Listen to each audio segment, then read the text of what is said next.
اسلامی جمہوریہ ایران کے سپریم لیڈر حضرت آیت اللہ خامنائی جو کل اسرائیلی حملے میں شہید ہو گئے، اور برادر اسلامی ممالک سے دیگر شہداء جن کی حالیہ حملوں میں شہادتیں ہوئیں۔ اسی طرح ہمارے ملک میں فتنہ والخوارج کی دہشت گردی کے خلاف جنگ میں جام شہادت نوش کرنے والے ہمارے مسلح افواج کے شہداء کے لیے فاتحہ خوانی کے لیے میں میاں نعمان صاحب آپ کو گزارش کروں گا۔ حافظ نعمان صاحب۔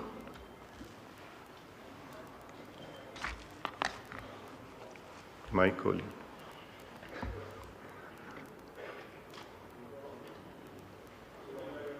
والصلاة والسلام على سید الانبیاء والمرسلین اللہم اغفر لحینا ومیتنا وشاہدنا وغائبنا وصغیرنا وکبیرنا وذکرنا وانسانا اللہم من احییتہ منا فاحیہ علی الاسلام ومن توفیتہ منا فتوفہ علی الایمان اللہم اغفر لهم وارحمهم ولا تعذبهم واسکنهم فی الجنہ اللہم اجعل قبورهم روضة من ریاض الجنہ اللہم اجعل قبورهم روضة من ریاض الجنہ اللہم اغفر للمؤمنین والمؤمنات والمسلمین والمسلمات الحیاء منهم والاموات انک سمیع قریب مجیب الدعوات وصلی اللہ تعالی علی خیر خلقہ محمد وعلی آلہ واصحابہ اجمعین برحمتک یا ارحم الراحمین۔